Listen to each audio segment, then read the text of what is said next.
Hello friends, welcome है आप सभी का आपके अपने यूट्यूब चैनल करियर पथ स्टडी पॉइंट पे। आज 19 जून 2025 के जो टॉप इम्पोर्टेंट 20 क्वेश्चन से डेली करंट अफेयर्स के उनको देखेंगे। ठीक है, देखो पहला क्वेश्चन, हाल ही में प्रधानमंत्री नरेंद्र मोदी को किस देश का सर्वोच्च नागरिक सम्मान the order of Makarios third प्रदान किया गया है? तो ये तो आपको पता होना चाहिए कि अभी फ़िलहाल के दिनों में नरेंद्र मोदी जी कौन से देश का दौरा कर रहे हैं, तो वहाँ से उनको मिला है द ऑर्डर ऑफ मकारियस। कौन सा मिला है? The order of Makarios. ठीक है ना। और थर्ड नंबर का तो कौन सा आ जाएगा राइट आंसर? साइप्रस। कहाँ पे घूम रहे अभी? Cyprus. Option number 20 correct answer. तो कुछ प्रधानमंत्री नरेंद्र मोदी को हाल ही में साइप्रस का सर्वोच्च नागरिक सम्मान ऑर्डर ऑफ मकारियस थर्ड प्रदान किया गया है। कहाँ का किया गया है? साइप्रस का। ठीक है ना, तो साइप्रस याद रखना है। Order of Makarios third.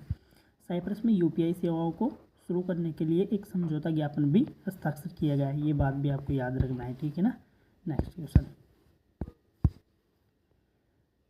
विश्व शिल्प परिषद द्वारा किस शहर को आधिकारिक तौर पर विश्व शिल्प शहर के रूप में मान्यता दी गई है? तो विश्व शिल्प शहर के रूप में किसे मान्यता दी गई है? तो ये दी गई है श्रीनगर को। किसे दी गई है? श्रीनगर को। देखो, जम्मू और कश्मीर के सबसे बड़े शहर श्रीनगर को विश्व शिल्प परिषद द्वारा विश्व शिल्प शहर के रूप में नामित किया गया है, जो इसके कुशल कारीगरों और अद्वितीय पारंपरिक शिल्पों को उजागर करता है। तो right answer is option number C.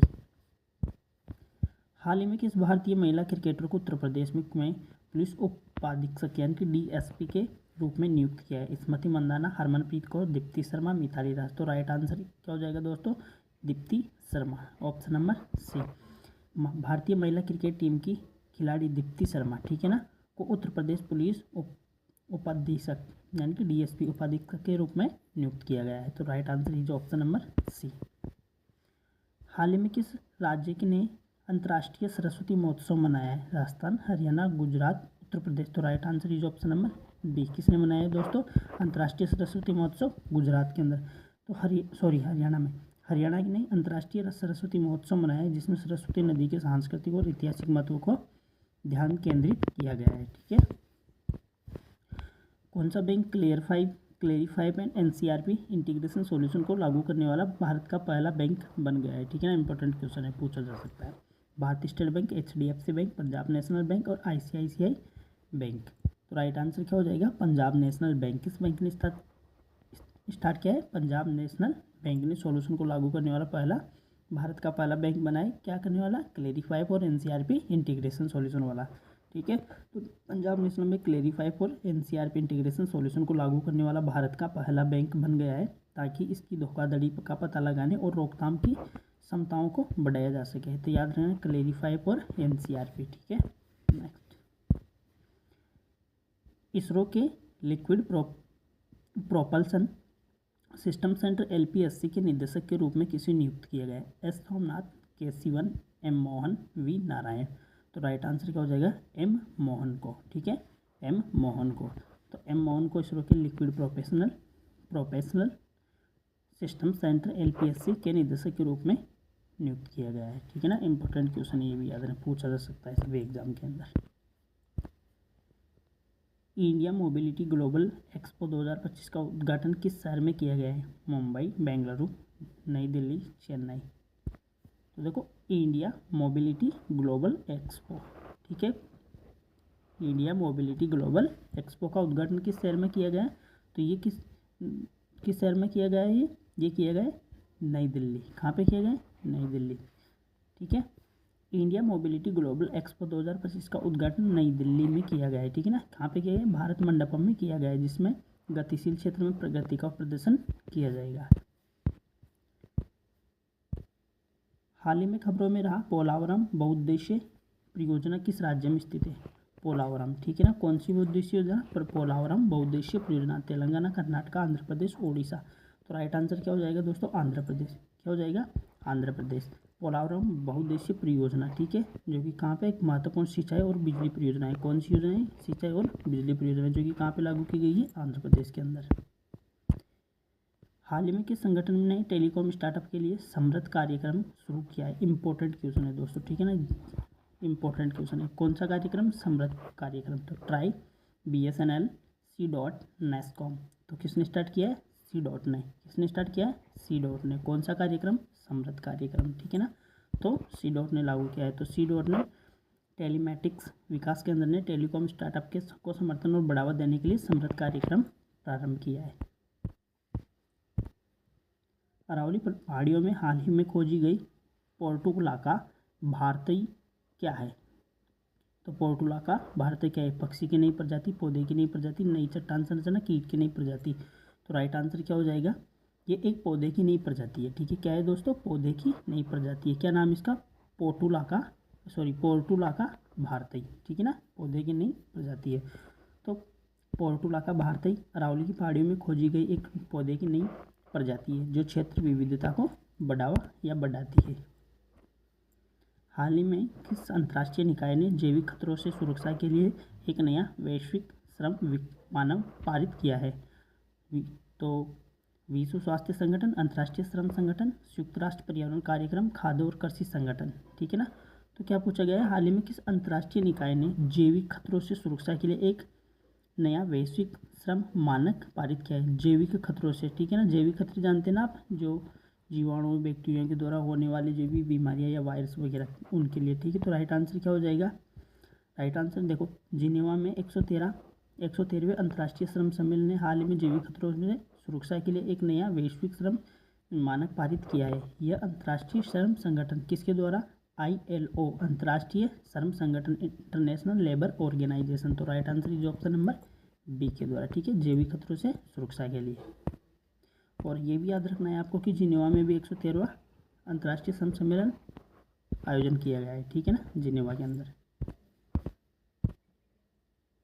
AI action summit 2025 की मेजबानी कौन सा शहर करेगा? याद रखना है दोस्तों, AI, ठीक है ना, आर्टिफिशियल इंटेलिजेंसी पर आधारित। तो AI की कौन सा करेगा? New York, Paris, Geneva, Tokyo. तो राइट आंसर क्या हो जाएगा? पेरिस।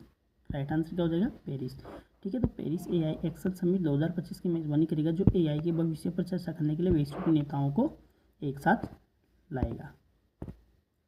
2025 में कितने व्यक्तियों को पद्म विभूषण पुरस्कार से सम्मानित किया गया? देखो, ये प्रीवियस क्वेश्चन है, तो करंट अफेयर्स में मैं उन क्वेश्चनों को लेता हूँ जो पूछे जा रहे हैं या पूछे जाते हैं, ठीक है। और डेली करंट अफेयर्स के तो उसमें 10 क्वेश्चन मिलेंगे आपको, और 10 क्वेश्चन आपको उनमें थोड़े लेटेस्ट करंट अफेयर्स के क्वेश्चन मिलेंगे जो उसी मंथ के या उससे प्रीवियस मंथ के हो, ठीक है ना।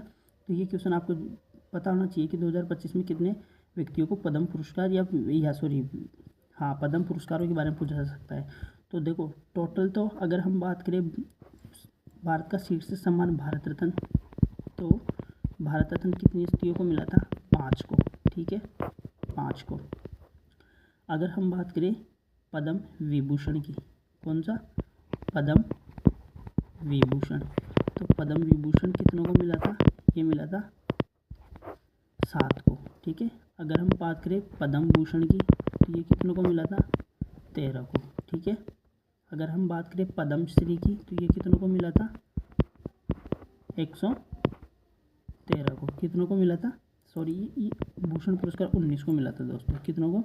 19 को। मैंने गलती से वहाँ पे 13 लिख दिया, ठीक है ना, 19 को मिला था भूषण पुरस्कार 19 व्यक्तियों को, और पद्म श्री पुरस्कार 113 व्यक्तियों को, ठीक है। तो ये याद रखना है आपको टोटल की जो पद्म पुरस्कार है वो टोटल कितने व्यक्तियों को मिले थे, ठीक है ना। तो पद्म पुरस्कार मिले थे टोटल 139 व्यक्तियों को, ठीक है, 139 व्यक्तियों को। तो 113 तो पद्मश्री, 19 पद्म भूषण और पद्म विभूषण 7, ठीक है। तो हमारा क्वेश्चन क्या हो जाएगा कि पद्म विभूषण कितने पुरस्कार कितने व्यक्तियों को मिला 2025 में? तो right answer is option number 7, यानी कि ऑप्शन नंबर सी, ठीक है। और भारत रत्न 5 व्यक्तियों को, ठीक है, ये भी याद। किस देश ने जितेंद्र पाल सिंह को भारत का नया राजदूत नियुक्त किया है?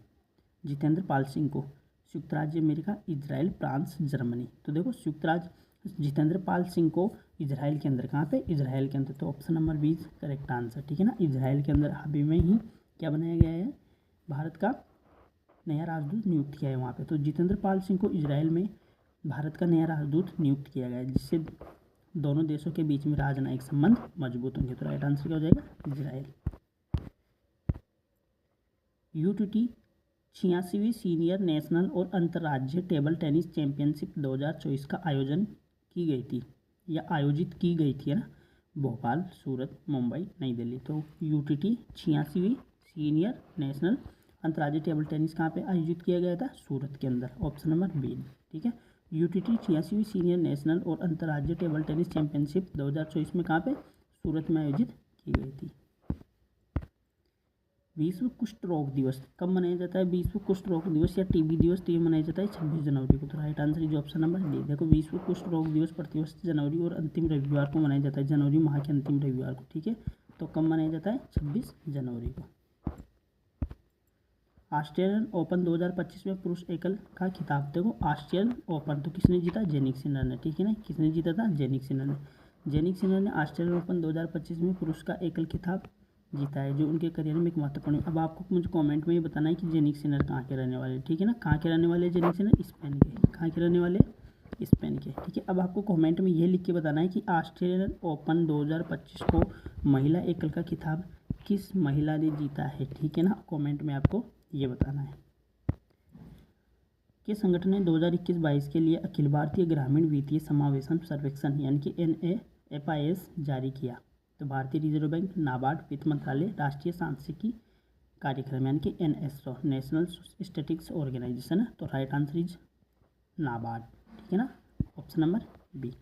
तो नाबार्ड, जिसकी फुल फॉर्म क्या है? कृषि और ग्रामीण विकास राष्ट्रीय बैंक ने 2021-22 के लिए अखिल भारतीय ग्रामीण वित्तीय समावेशन सर्वेक्षण जारी किया है, जो कि अभी जारी किया था डाटा ना।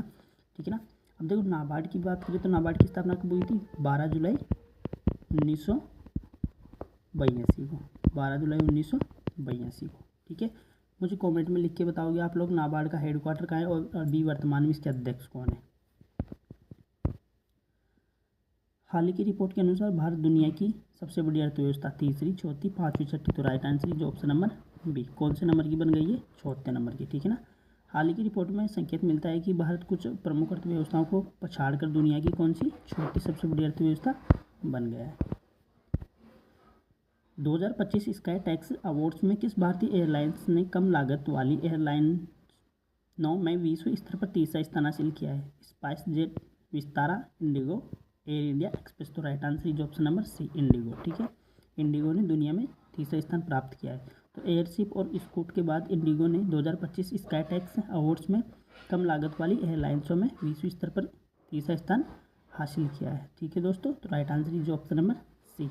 तो ये थे आज के डेली करंट अफेयर्स के 20 क्वेश्चंस। आपको डेली यहाँ पे मंडे टू फ्राइडे डेली 7 से 8 के बजे के बीच में मॉर्निंग में डेली आपको यहाँ पे 20 क्वेश्चंस मिलेंगे दोस्तों। ठीक है ना, जो करंट अफेयर्स के भी रहेंगे प्लस उसमें कुछ क्वेश्चन ऐसे भी रहेंगे जो इंपॉर्टेंट है और करंट अफेयर्स के हैं, तो उन क्वेश्चनों का भी रिवीजन करेंगे उनमें।